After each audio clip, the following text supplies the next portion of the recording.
Praise the Lord. प्रभु आप सबको आशीष से भरे, आनंद से भरे। आज जिस वीडियो को देख रहे हैं आप इस वचन से आशीषित होंगे और इस वीडियो के द्वारा परमेश्वर आपके जीवन में और ज़्यादा आत्मिक उन्नति को लाए। मैं विश्वास करता हूं कि आप इससे आशीष पाएंगे ही पाएंगे, क्योंकि जो वचन आज आपके लिए परमेश्वर दे रहा है वो अद्भुत है, अद्भुत महान परमेश्वर, वो जिंदा परमेश्वर आपके जीवन में इस वचन को दिया, हमें दिया, सबके लिए दिया कि हम आशीष पाए, ताकि हम उसके वचनों को पढ़कर उसकी इच्छा को पूरा कर सके, उसकी मर्जी को जान सके कि वो परमेश्वर हमसे क्या चाहता है। व्यवस्था विवरण 6 का 5 से लेकर 7 तक। तू अपने परमेश्वर यहोवा से अपने सारे मन और सारे जीव और सारी शक्ति के साथ प्रेम रखना, और ये आज्ञा जो मैं आज तुझको सुनाता हूँ वे तेरे मन में बनी रहे, और तू इन्हें अपने बाल बच्चों को समझा कर सिखाया करना, और घर में बैठे, मार्ग पर चलते, लेटते, उठते इनकी चर्चा किया करना। ऐसा ही एक वचन है व्यवस्था विवरण 11 का 19। और तुम घर में बैठे, मार्ग पर चलते, लेटते, उठते इनकी चर्चा करके अपने बच्चों को सिखाया करना। मतलब परमेश्वर से हमें कैसा प्रेम करना है? पूरे मन से, पूरे प्राण से और पूरे शक्ति से। क्या करना है? प्रेम करना है, प्रेम रखना है। क्या हम बच्चों को सिखा रहे हैं? आपके बच्चों को क्या आपने सिखाया है कि यीशु से हमें कितना प्रेम करना है, उस परमेश्वर से कितना प्रेम करना है, कैसे प्रेम करना है? आप भी तो बच्चों से प्रेम करते हैं। आप अपने बच्चों के लिए क्या कुछ नहीं करते?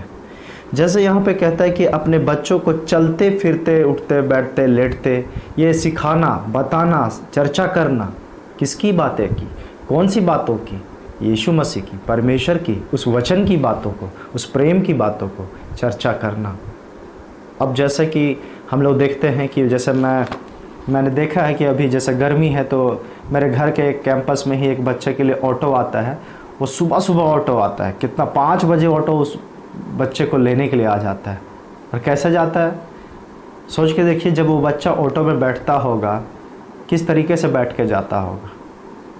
वो आधा तो सोते हुए ही जाता होगा। और रास्ता में भी मैंने बहुत लोगों को देखा है कि पापा स्कूटी चला रहे हैं, बीच में बच्चा है और उसके पीछे में मम्मी है, और वो बच्चा झूक रहा है नींद में, सोते सोते स्कूल भेज रहे हैं। क्यों? क्योंकि उस बच्चे को क्या मिलना चाहिए? अच्छा शिक्षा मिलना चाहिए। क्यों? क्योंकि वो सो भी रहा होगा, वो बच्चे को लोग उठाते हैं, उसके माता पिता उठा के बोलते चलो चलो देर हो रहा, जल्दी करो, लेट हो जाएगा, ऑटो छूट जाएगा, बस छूट जाएगा। बोलते हैं, आप लोग करते हैं इस चीज़ को। और करते हैं इसलिए करते हैं कि मेरा बच्चा स्कूल जाए, शिक्षा ले, बड़ा आदमी बने, बड़ा इंसान बने, अच्छे कॉलेज में जाए, अच्छा नौकरी मिले। इसके लिए पढ़ाई करना बहुत ज़रूरी, बुद्धि मिले। मतलब आप अपने बच्चों को पढ़ा रहे हैं इसलिए कि उसको बुद्धि और ज्ञान से भर जाए और नौकरी मिले, अच्छा पोस्ट मिले, बड़ा ऑफिसर बने, इसलिए ना। तो जब आप इसके लिए, जब ऐसा नींद में है फिर भी उसको उठा के वैसे ही ले जा रहे हैं, चलो चलो उठो, जाना है, स्कूल जाना है। खाना कैसे डाल रहे हैं? नींद में है बच्चा, झूक रहा है, फिर भी उसको खाना दे रहे हैं। ऐसे ही करते हैं।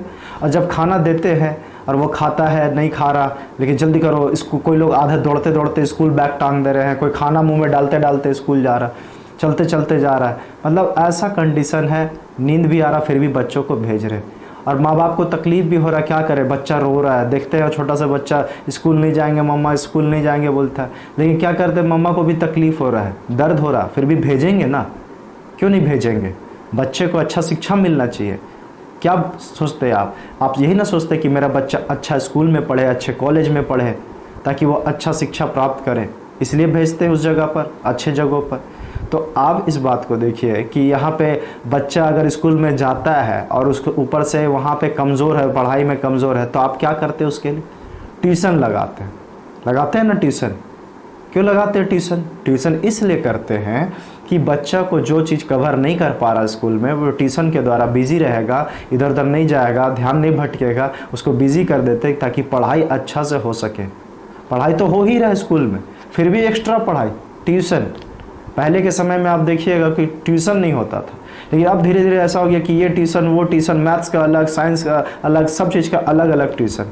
तो बच्चे लोगों को ऐसा कर रहे हैं माता पिता कि उसे बड़ा आदमी बनाना है, उसे अच्छा शिक्षा मिलना चाहिए, ऐसे ही करके कर रहे हैं। ट्यूशन भी लगा दे रहे, कितना मेहनत कर रहे हैं माता पिता उसके बच्चे के लिए। क्यों ना करे, उसे अच्छी शिक्षा चाहिए। जैसे माता पिता लोग अपने बच्चों को ये सब चीज़ें कराने के लिए क्या कुछ नहीं कर रहे, पैसा खर्च कर रहे हैं, मेहनत कर रहे हैं, नाश्ता उठकर बना रहे हैं, जल्दी से जल्दी तैयार हो रहे हैं। ऐसा लग रहा है कि आधा तो माँ बाप ही है जो उसके पीछे पूरा मेहनत ज़्यादा कर रहा है। बच्चा तो नींद में है और बच्चे से कहीं ज़्यादा मेहनत उसके माता पिता कर रहे होते हैं। स्कूल पढ़ाने में, उसके नौकरी तक में, उसके कॉलेज तक में पूरा मेहनत तो माता पिता ही आधा करते हैं। जब एग्ज़ाम होता है तो कुछ बनाना होता है तो आधा प्रोजेक्ट तो माँ बाप ही बनाते रहते हैं। ऐसा लगता है कि बच्चों का एग्ज़ाम नहीं है, माँ बाप का ही एग्ज़ाम है। पढ़ो बेटा, पढ़ो बेटी, पढ़ो पढ़ो करते हैं। क्यों ट्यूशन लगाते, क्यों? ऐसा लगता है कि मतलब माता पिता उस बच्चों के लिए पूरा जी जान लगा दिए। और सेम जब आपने अभी इस वचन को सुना कि परमेश्वर से प्रेम पूरे प्राण से, पूरे शक्ति से, पूरे मन से परमेश्वर से प्रेम करो। पढ़ाई करना कोई गलत नहीं है, बच्चों को उच्च शिक्षा मिलना कोई गलत नहीं है, बड़े पद पर जाना कोई गलत नहीं है, अच्छी बात है। ये सब चीज़ें एक दिन समाप्त हो जाएगा।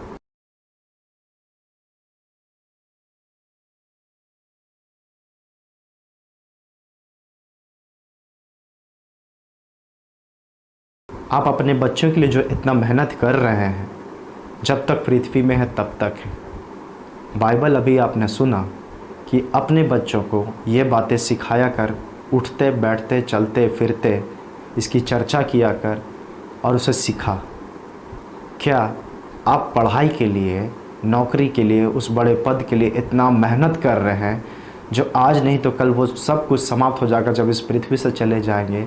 आज क्यों नहीं ये माँ बाप इस चीज़ के लिए सोचते हैं कि उस बच्चे को वचन का बारे पता ही नहीं है, बाइबल का पता ही नहीं है, बाइबल में किसके बारे बताया गया पता नहीं है।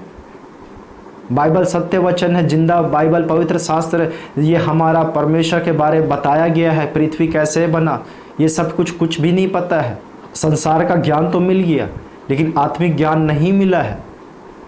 बच्चे को सिखाना माता पिता का जिम्मेदारी बनता है, लेकिन वो माता पिता क्या अपने बच्चों को वचन सिखा रहे?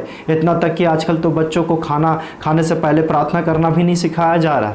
कुछ लोग सिखा रहे, बहुत अच्छा आप सिखाए हैं, परमेश्वर आपको आशीष दे, लेकिन कुछ ऐसे माता पिता जहां उस बच्चे को खाने से पहले प्रार्थना करना है वो भी नहीं पता है। अरे ऐसा भी होता है, एग्ज़ाम देने से पहले प्रार्थना, पढ़ाई से पहले प्रार्थना, घर से निकलने से पहले प्रार्थना, सोने से पहले प्रार्थना, उठने के बाद प्रार्थना।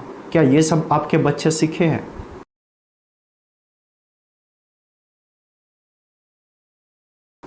कैसे सीखेंगे जब आप ही ये चीज़ को नहीं कर रहे हैं? आपके बच्चे कैसे सीखेंगे? आपने जो सिखाया वो कर रहा है, आपने उसे पढ़ाई करना सिखाया, मेहनत करना सिखाया, वो कर रहा है स्ट्रगल इस संसार में, लेकिन आपको पता है कि इस संसार का जीवन कितना साल का है, उसके बावजूद आप आत्मिक चीज़ों के लिए ध्यान नहीं दे रहे हैं। जब आत्मिक चीज़ों के लिए आप ध्यान नहीं दे रहे हैं तो आपको ये बात भी पता होता है कि इस संसार से जाने के बाद स्वर्ग और नरक है। आप कहते हैं कि आप अपने बच्चों से प्रेम करते, अगर आप प्रेम करते तो उसके आत्मा की चिंता क्यों नहीं कर रहे हैं? आप शरीर का चिंता इतना ज़्यादा उसका लिए किए कि उसके लिए सब कुछ मेहनत कर दिए, लेकिन उसकी आत्मा को बचाने के लिए आप क्या कर रहे हैं?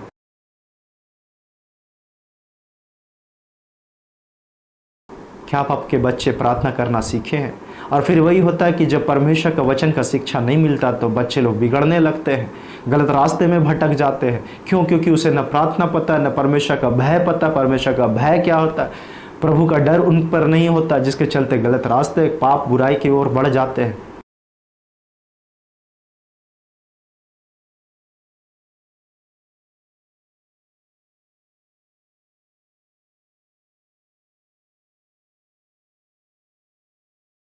आपने उसे क्या सिखाया? जब आप सीखेंगे तभी तो आप सिखा पाएंगे। इसीलिए आपको भी प्रार्थना करना चाहिए, उपवास प्रार्थना, उठने के बाद, सुबह उठने के बाद प्रार्थना, फैमिली प्रेयर होना चाहिए। क्या ये बच्चों को आप सिखाएं? आजकल मसीह गीत नहीं जानते बच्चे लोग, मसीह गाना नहीं जानते हैं, और जब गाने बोला जाता तो संसारिक गाना गाते हैं। आप सोच के देखिए ना क्या हो रहा है, क्या हो रहा है। आपके बच्चे कहाँ होंगे, आप कहाँ होंगे इस संसार के बाद? 50 साल 100 साल का तो ज़िंदगी होता है, और उसके बाद अनंत काल आप समझ रहे, करोड़ों अरबों साल स्वर्ग या नरक होता है। अगर सच में आपको अपना परिवार का चिंता है तो आप फैमिली प्रेयर करेंगे, वचन की बातें करेंगे, प्रभु के लोगों की संगति करेंगे, प्रभु की संगति करेंगे, और बाइबल पढ़ना, प्रार्थना करना ये अपने बच्चों को भी सिखाएंगे और खुद भी करेंगे। क्योंकि आजकल के बच्चों को बाइबल का कुछ भी पता नहीं है। उसका जिम्मेदार कौन होगा? आप अपने बच्चों को सिखाएं। ट्यूशन देते हैं ना बच्चों को, सोच के देखिए, आप पढ़ाई के लिए ट्यूशन देते हैं, क्या किसी ने कभी सोचा कि बच्चों को एक धर्म शिक्षा का ट्यूशन दिया जाए घर में? ट्यूशन के लिए 2 घंटा पर डे होता है, 3 घंटा होता है, लेकिन बाइबल का क्लास के लिए क्या पर डे कोई ट्यूशन लगाया गया है? चाहे वो आधा घंटा, 1 घंटा का नहीं, क्योंकि लोग को इस पे से ज़्यादा ध्यान है कि पढ़ाई हो, नौकरी हो, बड़े पद आए। आप सोच के देखिए, जब परमेश्वर आपके साथ है तो किसी चीज़ की आपको कमी घटी नहीं होगी, क्योंकि आप उसके धर्म और राज्य की खोज करेंगे तो ये सब चीज़ें आपको परमेश्वर यूं ही प्रदान करने वाला है। लेकिन हम पूरा बुद्धि और शक्ति कहीं और लगाते हैं। पूरे बुद्धि से, पूरे शक्ति से हम प्रेम करना चाहिए हमें परमेश्वर से, लेकिन हम पूरा प्रेम करते हैं उन सांसारिक कामों से। कैसे होगा?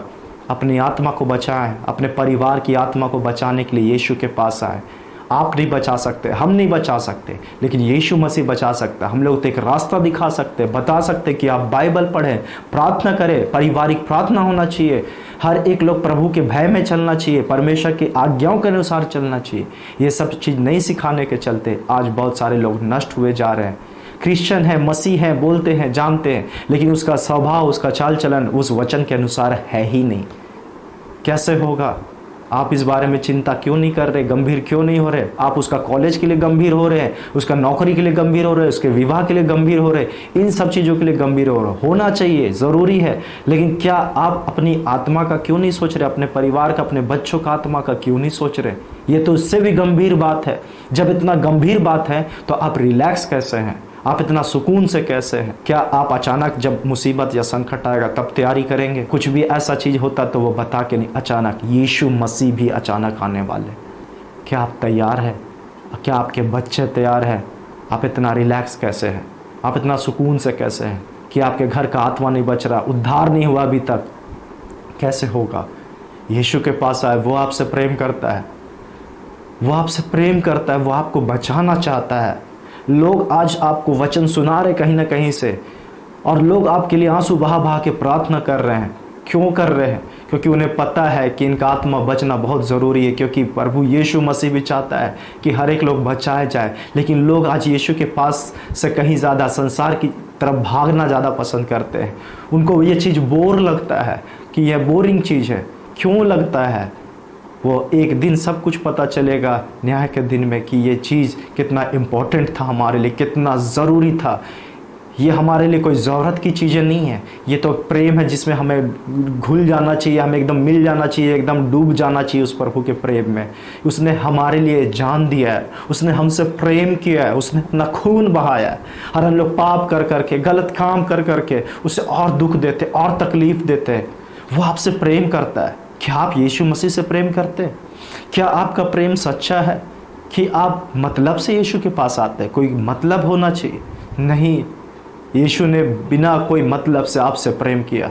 आप भी यीशु मसीह से बिना मतलब से प्रेम करें, स्वार्थी ना बने। यीशु मसीह आपसे प्रेम करता है। ऐसा नहीं कि जो ज़रूरत है तब हम आते हैं और फिर चले जाते हैं, ऐसा ना करें। यीशु आपसे प्रेम करता है। अपने बच्चों के लिए प्रार्थना करें, अपने बच्चों के लिए आंसू बहा बहा के कि वो बच्चे बिगड़ रहे हैं, अच्छी शिक्षा मिल सके। वो शिक्षा कोई और नहीं, वो आप देंगे। बाइबल की बातों को बताइए, अपने बच्चों को सिखाइए। जितना मेहनत आप स्कूल के लिए कर रहे हैं, कॉलेज के लिए कर रहे हैं, उससे कहीं ज़्यादा इस वचन के लिए करना चाहिए मेहनत। आपके बच्चे क्या गाना गाते हैं, मसीह सॉन्ग, कि संसारिक सॉन्ग गाते हैं, बॉलीवुड सॉन्ग गाते हैं, या बॉलीवुड सॉन्ग देखते हैं? ऐसा चीज़ों से उन्हें बचा के रख। पवित्र बने। पवित्र लोग उस संसार के कामों में नहीं फंसते हैं। जो प्रभु के लोग होते हैं वो पवित्र जीवन जीते। उन सारी चीज़ों में आज माहौल अलग है, गंदी बातें बताया जाता है उस जगह कि ऐसा संगति से बचे रहे। यहाँ प्रभु का वचन में पवित्र बातें बताया जाता है। अपने बच्चों के लिए प्रार्थना करें, और ये सब चीज़ आपके ऊपर है कि आप अपने बच्चों को कैसे शिक्षा दे रहे हैं। इसीलिए लिखा है कि चलते, लेटते, उठते इनकी चर्चा करो और अपने बच्चों को सिखाओ। बच्चे लोगों को याद करवाइए, वचन सब, बाइबल का पद सबको याद कराइए। बच्चों को बाइबल क्लास, संडे क्लास भेजना स्टार्ट करें। बच्चे लोगों को अच्छी शिक्षा मिलना बहुत ज़रूरी है ताकि वो प्रभु यीशु मसीह को जाने। वो परमेश्वर है आपका, वो परमेश्वर आपके लिए रास्ता निकालेगा, वो आपके लिए काम करेगा। स्वर्ग और पृथ्वी का स्वामी है वो, इसीलिए सब कुछ उसके हाथ में सौंप दें। इसीलिए बच्चों को शिक्षा मिलना बहुत ज़रूरी है बाइबल का। इसीलिए अपने बच्चों को संडे क्लास, बाइबल क्लास, या आप अपने घर में कुछ बाइबल क्लास भी कराते हैं तो बहुत अच्छा कराएं, क्योंकि बहुत ज़रूरी है बच्चे को बाइबल की शिक्षा का बारे जानना और प्रभु के बारे जानना बहुत ज़रूरी है। वो सब गाना सबको याद कराइए, बाइबल पढ़ना सिखाइए। नया नियम मत्ती से पढ़ना स्टार्ट करें बच्चे, फिर पुराना नियम को शुरू करें। तो बच्चों लोगों का जिम्मेदारी आपका है, आप उनके माता पिता हैं। बच्चों को ऐसा ना छोड़ दें, और बच्चे लोग भी अपने माता पिता का आज्ञाकारी रहें, आदर करें, सम्मान करें, क्योंकि परमेश्वर प्रेम है। अगर आपको सच में चिंता है अपने बच्चों का, अपने परिवार का, तो आप उनकी आत्मा को बचाने के लिए प्रभु के पास लाएंगे और प्रार्थना और बाइबल की संगति में जुड़े रहेंगे। प्रभु के लोगों की संगति के साथ जुड़े रहें। परमेश्वर आप पर दया करे, परमेश्वर आपको क्षमा करे। अगर गुनाह अपराध है निकल जाइए, क्योंकि यीशु मसीह पापियों के लिए आया कि वो मन को फिराए। अगर कहीं फंस चुके हैं तो वापस लौट के आइए। यीशु मसीह आपके पापों को धोएगा, फिर से नया मन, नई आत्मा से भरेगा, और उस पाप बुराई से निकल जाइए। पश्चाताप कीजिए, अपने बुरे काम को छोड़िए, कन्फेस कीजिए यीशु के पास सच्चे हृदय से, और दोबारा उस पाप को मत कीजिए। कन्फेस करना का मतलब, पछताप करने का मतलब है कि उसे हम दोबारा ना करें, और पूरा जीवन बदल जाता है, क्योंकि हम उसके जैसा फिर नहीं जीते हैं। पछताप करने का मतलब पुराना स्वभाव को छोड़ चुके होते हैं। मैं विश्वास करता हूँ कि आपने सीखा होगा, कि अपने बच्चों को भी सिखाएंगे इस वचनों से, और परमेश्वर इस वीडियो के द्वारा आपको और आपके परिवार को, आपके बच्चों को, सबको आशीषों से भरे और शांति से भरे। परमेश्वर का प्रेम आप सबके साथ बना रहे। Praise the Lord.